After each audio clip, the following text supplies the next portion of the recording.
Hello friends, welcome to UGPG mathematics. कल हमने कुछ क्वेश्चन सॉल्व किए थे फ्रॉम सीक्वेंस और आगे के क्वेश्चंस अभी सॉल्व करेंगे।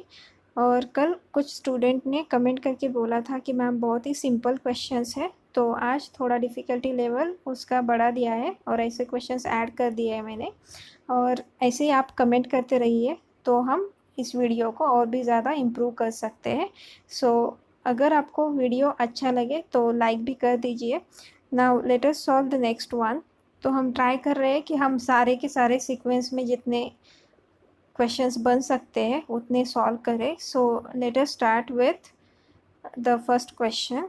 नाउ ये जस्ट रिवीजन टाइप है, तो यहाँ पे हमें which of the following is true ऐसे बोला है। So this is just a sequence 1/ln of n+1. Now as n tends to infinity, this ln of n+1 tends to infinity and hence 1 upon this tends to 0. ठीक है, तो this sequence converges to 0, so this is true. Now next one is -1 raised to n. Now we can write this sequence as take -1 raised to n times n upon n square plus 1, right? Now just note that मैंने कल ही आपको ये बोला था कि अगर ये numerator का पावर है जो हाईएस्ट पावर ऑफ n वो 1 है यहाँ पे, और यहाँ पे हाईएस्ट पावर क्या है 2 है, which is 1 is less than 2। ठीक है, तो यहाँ पे ये जो सीक्वेंस है वो 0 को कॉन्वर्ज होगी। ठीक है, और ये बाउंडेड सीक्वेंस है, तो बाउंडेड टाइम्स दिस 0 इज़ 0। ठीक है, तो ये सीक्वेंस कॉन्वर्ज कहाँ पे होगी 0 को, तो ये ट्रू नहीं है। ठीक है, this is true, this is not true. Then third is n√n। यहाँ पे भी देखो पावर क्या आ जाएगा n⁻3/2, राइट? तो पावर क्या है 3/2, और यहाँ पे हाईएस्ट टर्म की पावर क्या है n की, it is just 1 and clearly this is greater than 1, right? So ये जो सीक्वेंस है वो डाइवर्ज हो जाएगी। ठीक है, जैसे मैंने बोला था अगर न्यूमरेटर की power is less than denominator की पावर, देन क्या हो जाएगा सीक्वेंस 0 को कॉन्वर्ज होगी, लेकिन अगर उल्टा है तो वो डाइवर्ज हो जाएगी सीक्वेंस। तो this is divergent, so this is false. Now the next one is just n² / n factorial. हमने कल ही देखा था ये 0 को कॉन्वर्ज हो जाती है। ठीक है, so first is true and the last is true and hence this option A and D are true. Now let us solve the next one. The sequence xn is equal to 1, 3, 5 and so on up to 2n-1 divided by 2, 4, 6 so on up to 2n. That means यहाँ पे सारे odd numbers, यहाँ पे सारे even numbers का multiplication है। ठीक है, options are monotone and convergent, monotone but not convergent, then not monotone but convergent and none of the above. So यहाँ पे देखो कभी भी आपके पास अगर ऐसा xn आए तो what is this meaning of this monotone? It is just either increasing sequence or decreasing sequence, right?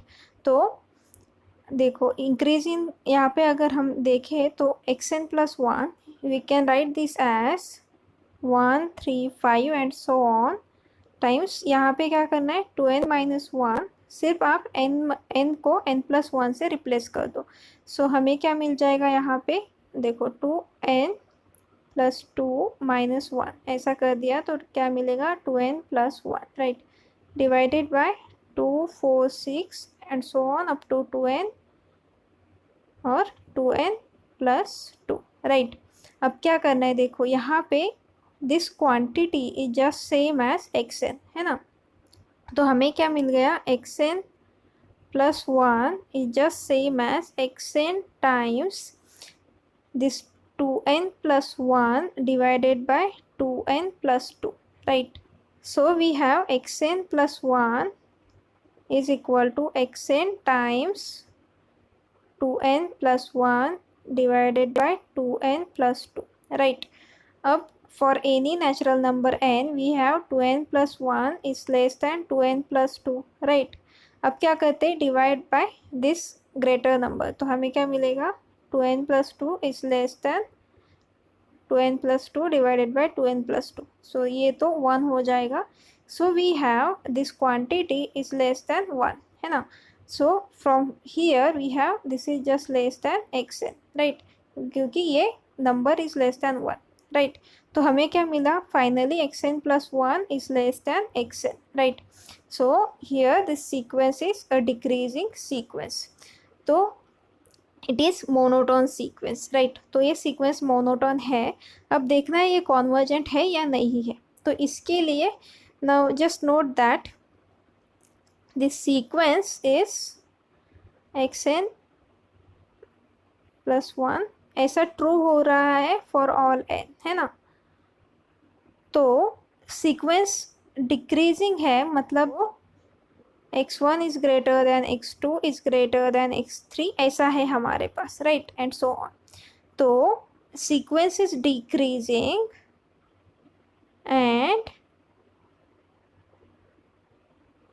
This is a sequence of positive numbers, right, क्योंकि देखो सारे n, this n is from natural number और यहाँ पे हम सिर्फ quotient ले रहे हैं, तो ये जो xn होगा दैट इज ग्रेटर देन 0, है ना, फॉर ऑल n। तो हमारे पास क्या मिल जाएगा, द सीक्वेंस इसके n for all n this is greater than 0, right. So we have this sequence is bounded below by 0 and the sequence is decreasing sequence, right. So by the monotone convergence theorem we have the sequence decreasing and bounded below, so the sequence is a convergent sequence, right. तो हमें क्या मिल गया, it is a monotone and convergent sequence. So first option is correct. Now let us solve the next one. Let xn be a convergent sequence such that limit of xn plus 1 divided by xn is half. Then what about the limit of xn, right? Options are 1, 0, 2 and none of the above. तो मैंने कल ही आपको बोला था कि अगर आपके पास L is same as this limit of xn plus 1 divided by xn अगर ऐसा है, and if this L is strictly less than 1 then xn converges to 0, that is limit xn is 0. अब देखो यहाँ पे क्या है, L is 1/2 which is strictly less than 1 and hence limit xn is 0. So option B is correct. Now let us solve next one. Which of the following statements are true? The first one is there exists a convergent sequence of real numbers such that xn raised to 1 by n converges to 1. Second is there exists a divergent sequence of real numbers such that xn raised to 1 by n converges to 1. अब देखो options जैसे बोला है, both are correct, both are false and one is correct, other is false, right. तो यहाँ पे देखो मैंने कल ही आपको बोला था अगर कोई भी यहाँ पे नंबर लो एंड 1/n ऐसा लो आप, तो वो सीक्वेंस कॉन्वर्ज होती है 1 को, ठीक है। जैसे कि 2 raised to 1/n and 1 raised to 1/n and so on. तो देखो ये जो सीक्वेंस है, अगर आपने कांस्टेंट सीक्वेंस 1 ले लिया, this sequence 1 that is 1, 1 and so on, right. तो ऐसे अगर सीक्वेंस है आपके पास, तो इस सीक्वेंस के लिए all xn is just 1, so 1 raised to 1/n, ये जो सीक्वेंस है that converge to 1, right. So we have a convergent sequence, right, constant sequence are convergent, so this is convergent sequence such that it converges to 1, right, xn raised to 1/n. Now look at the sequence n.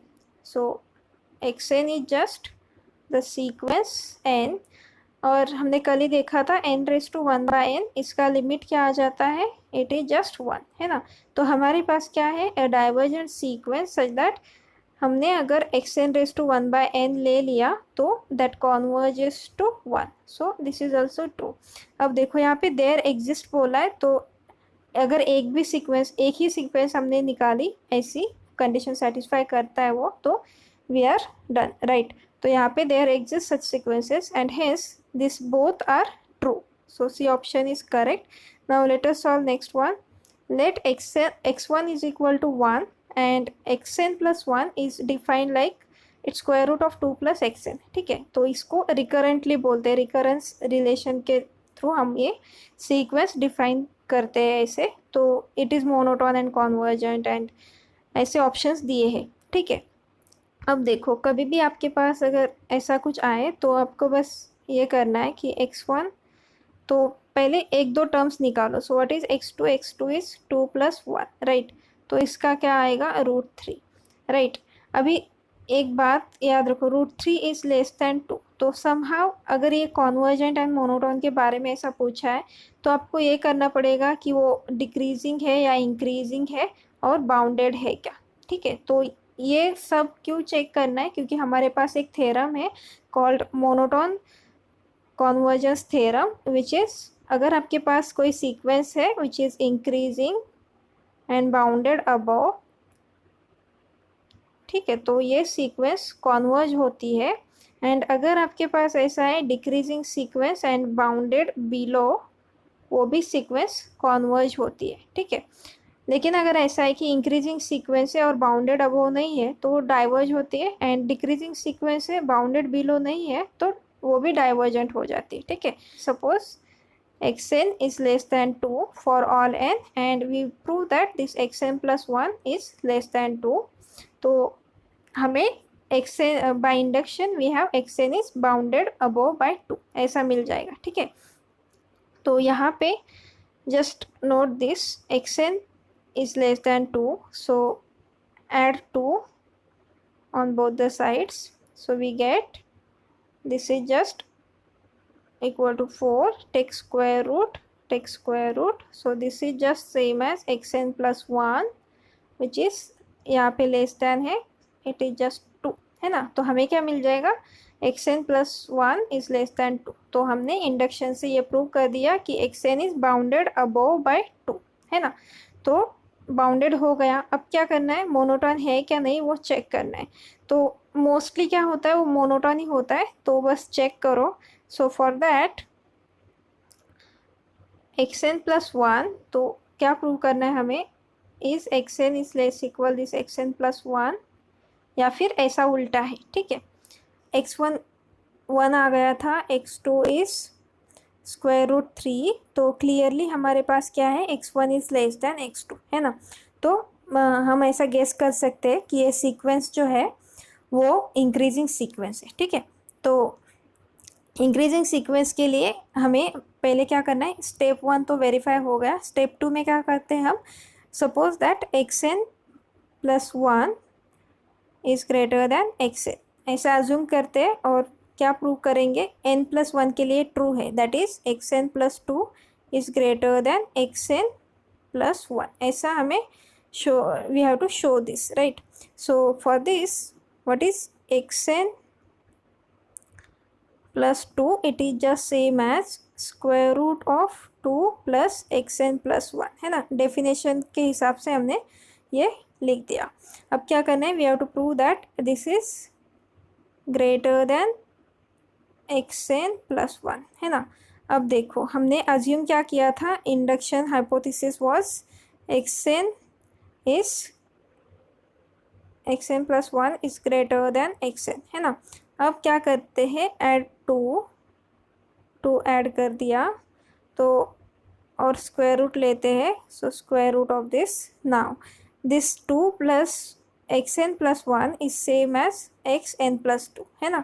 So we have xn plus 2 is greater than, और ये क्या है? 2 plus xn, इसका रूट is just same as xn plus 1, right.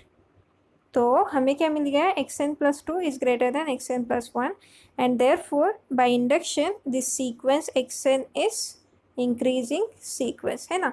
और हमने अभी prove किया था कि ये जो सीक्वेंस है it is bounded above by 2.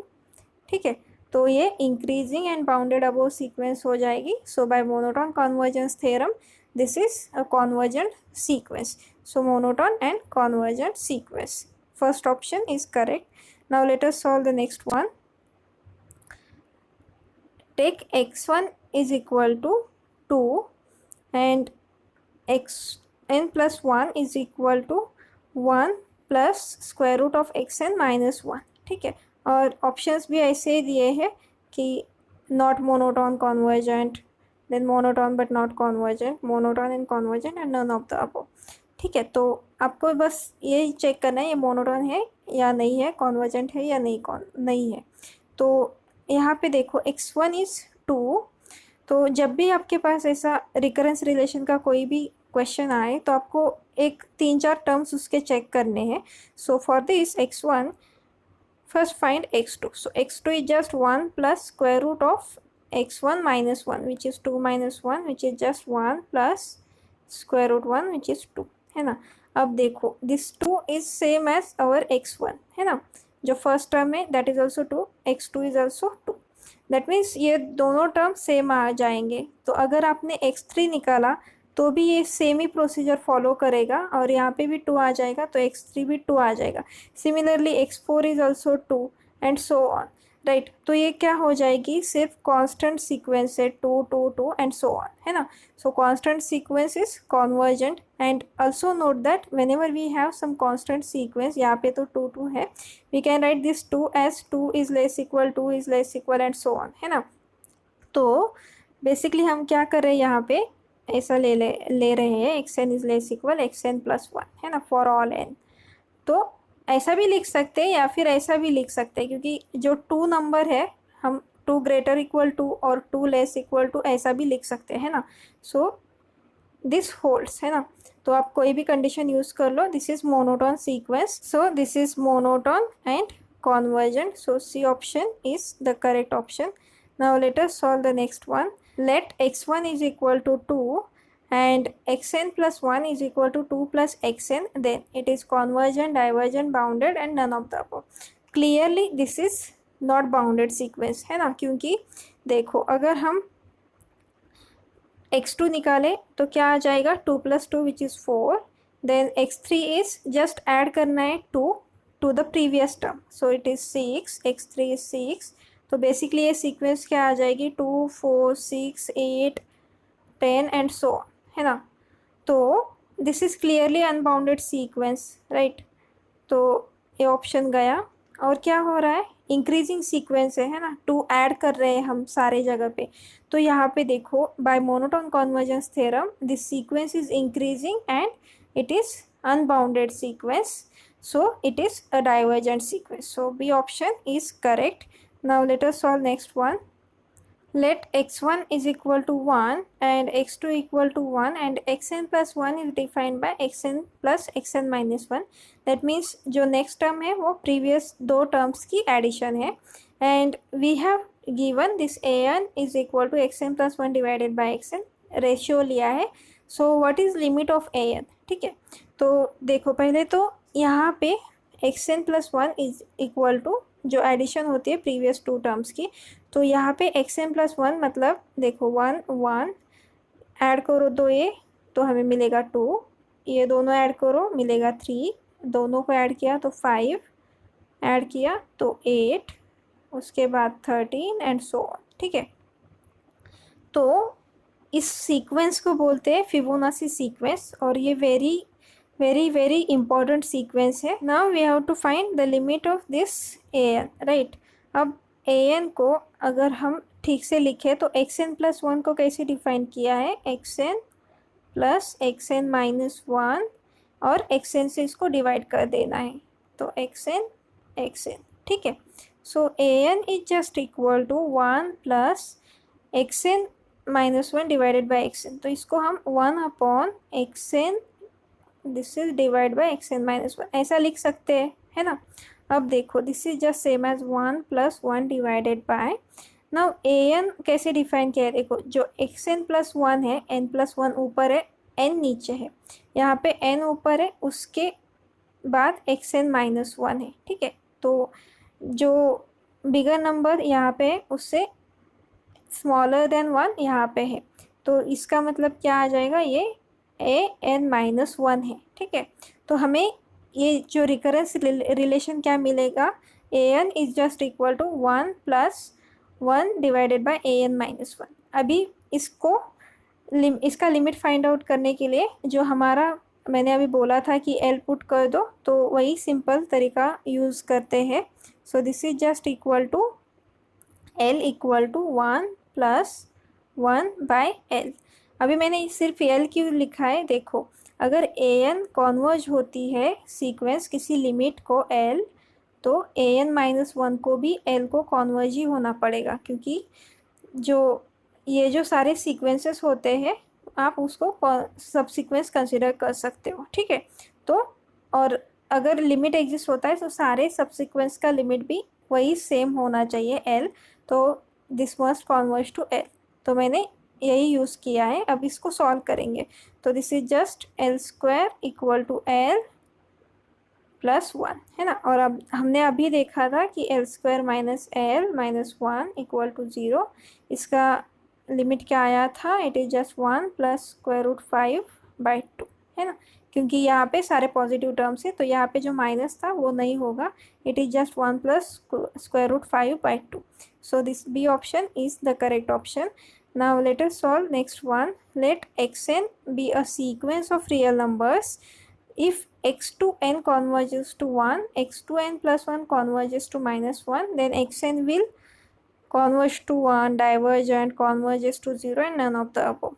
तो यहाँ पे बस आपको एक नोट करना है. Suppose we have some sequence xn and अगर वो सीक्वेंस कॉन्वर्ज हो रही है some number l, suppose xn converges to l, then अगर आपने कोई भी सब सीक्वेंस ली उसकी xn की, then it converges to L for all subsequences of this sequence xn. तो यही यूज़ करना है हमें. अभी देखो x to n converges to 1, that means ये जो x to n है वो भी एक सब सीक्वेंस है xn की, है ना. बेसिकली आप क्या कर रहे हो, अगर आपके पास ऐसा कोई सीक्वेंस है x1 x2 and so on, this is our sequence, तो आप क्या कर रहे हो, बस इवन टर्म्स ले रहे हो उसका एक सीक्वेंस मिलेगा, वो x to n सब सीक्वेंस होगा इसका. सिमिलरली यहाँ पे ऑड ले रहे हो, that will be again a सब सीक्वेंस. और यहाँ पे क्या हो रहा है, ये जो सब सीक्वेंस का लिमिट 1 है, यहाँ पे सब सीक्वेंस का लिमिट -1 है. क्लियरली ये दोनों इक्वल नहीं है.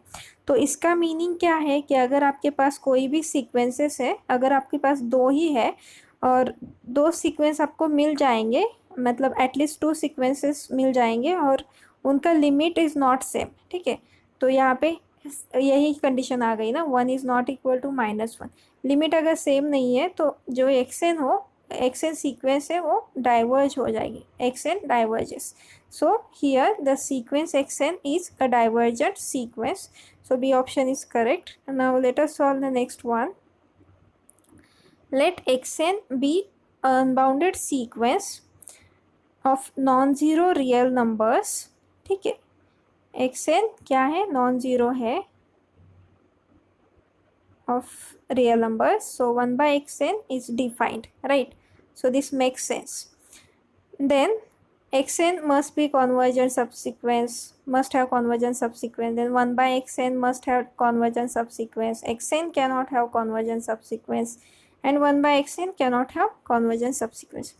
तो यहाँ पे जब भी देखो xn ऐसे आपके पास एग्जाम्पल्स आए, ऑप्शंस आए, तो आपको वो डिस्कार्ड करने आने चाहिए. सो यहाँ पे अगर हम कुछ सीक्वेंसेस ले तो यहाँ पे हम डिस्कार्ड कर सकते हैं options. So for example suppose हमने अगर xn इक्वल टू n ले लिया, that means the sequence is just 1 2 3 and so on, ठीक है. तो यहाँ पे कोई कॉन्वर्जेंट सब सीक्वेंस एग्जिस्ट हो रहा है क्या, इसको नहीं, क्योंकि आपने अगर कोई भी सब सीक्वेंस ली इसकी तो इंक्रीजिंग ही हो जाएगी एंड इट इज़ डाइवर्जेंट, है ना, वो बाउंडेड नहीं है. तो इसके लिए कॉन्वर्जेंट सब सीक्वेंस आपको नहीं मिलेगी, ठीक है. तो xn मस्ट हैव कॉन्वर्जेंट सब सीक्वेंस, ये जो ट्रू नहीं है क्योंकि हमें ये काउंटर एग्जाम्पल मिल गया, ठीक है. अब नेक्स्ट क्या बोला है, 1 by xn must have convergent सब सीक्वेंस. तो 1 by xn मैंने अभी बोला था कि वो मेक सेंस, और यहाँ पे xn अनबाउंडेड है. xn अनबाउंडेड है मतलब 1 by xn बाउंडेड हो जाएगी सीक्वेंस, है ना. और हमारे पास एक थ्योरम है called Bolzano Weierstrass theorem, which says that अगर आपके पास कोई बाउंडेड सीक्वेंस है देन दैट बाउंडेड सीक्वेंस है कॉन्वर्जेंट सब सीक्वेंस, ठीक है. तो कोई भी आपके पास बाउंडेड सीक्वेंस रहने दो, उसको हमेशा कॉन्वर्जेंट सब सीक्वेंस एग्जिस्ट होगी, ठीक है. तो बाउंडेड सीक्वेंस है कॉन्वर्जेंट सब सीक्वेंस, ऐसा थ्योरम है. सो 1 by xn यहाँ पे बाउंडेड हो जाएगा and therefore by that theorem it has convergent subsequence. So 1/xn must have convergent subsequence. This is true. And now look at xn cannot have convergent subsequence. तो ये भी false है क्योंकि हम इसके लिए काउंटर एग्जाम्पल कर सकते हैं. ऐसे देखो, अगर xn आपने ऐसे ले लिया, सपोज 1 2 3 एंड सो ऑन, ठीक है, तो हमें अनबाउंडेड सीक्वेंस चाहिए, ये याद रखना है. And non zero real numbers भी चाहिए. अब क्या करते हैं, यहाँ पे ये दोनों नंबर्स के बीच में कोई भी एक फाइनाइट नंबर ऐड कर देते हैं. इंसर्ट कर देना है 1. सपोज मैंने 1 लिया, तो इन दोनों के बीच में भी 1 डाल दिया. अगेन यहाँ पे 4 आ जाएगा, इन दोनों के बीच में मैंने 1 डाल दिया. एंड सिमिलरली आप यहाँ पे भी ऐसे दो नंबर्स के बीच में आप 1 डाल दो. तो क्या मिलेगा आपको, जो x2n है, मतलब जो इवन टर्म्स है, यहाँ पे इवन पोजीशन पे है, जैसे कि यहाँ पे 1 है, मतलब सेकेंड पोजीशन में 1, फोर्थ पोजीशन पे भी 1, देन 6 पे 1, 8 पे 1, ऐसे आ रहा है आपको, which is constant sequence 1 and it is convergent to 1, right. तो हमें सब सीक्वेंसेस, इसकी सब सीक्वेंस मिल गई which is a convergent subsequence, right. And clearly this is unbounded sequence है ना, क्योंकि हमने क्या किया था, 1 2 3 4 एंड सो ऑन ऐसे लिया था, तो वो अनबाउंडेड सीक्वेंस है. सो वी हैव कॉन्वर्जेंट सब sequence for this. So this is also not true because this option says that it cannot have convergent subsequence. Now look at this next option, 1/xn cannot have convergent subsequence. This is false because हमने यहीं पे prove कर दिया था कि it must have convergent subsequence. So ये बोल रहा है cannot have convergent subsequence, so this is false. So this is just the correct option. I hope you like this video. Thanks a lot for watching. Please like, share and subscribe if you find this useful. Thank you.